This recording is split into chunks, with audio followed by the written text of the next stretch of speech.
Hi అండి. కరివేపాకు మొక్క చూస్తున్నారండి. గ్రోతింగ్ అయితే అప్పటికి ఇప్పటికి చాలా బాగా పెరిగిందండి మొక్క. అలాగే మొక్క కూడా చాలా హెల్తీగా ఉందండి. మీకు ఆకును చూస్తేనే అర్థమైపోతుందండి మొక్క ఎంత హెల్తీగా ఉంది అనేది.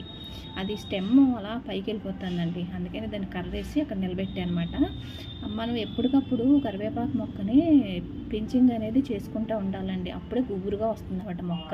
నేనేం చేశానంటే పైన స్ట్రైట్గా వెళ్ళిపోతాను కదండి ఆ కొమ్మని, అక్కడ పైన పించింగ్ చేస్తాను అనమాట. అక్కడ మళ్ళీ కొత్త పలవలు వేసుకుని వస్తుందన్నమాట. అలా గుబురుగా పెరుగుతుందండి మొక్క.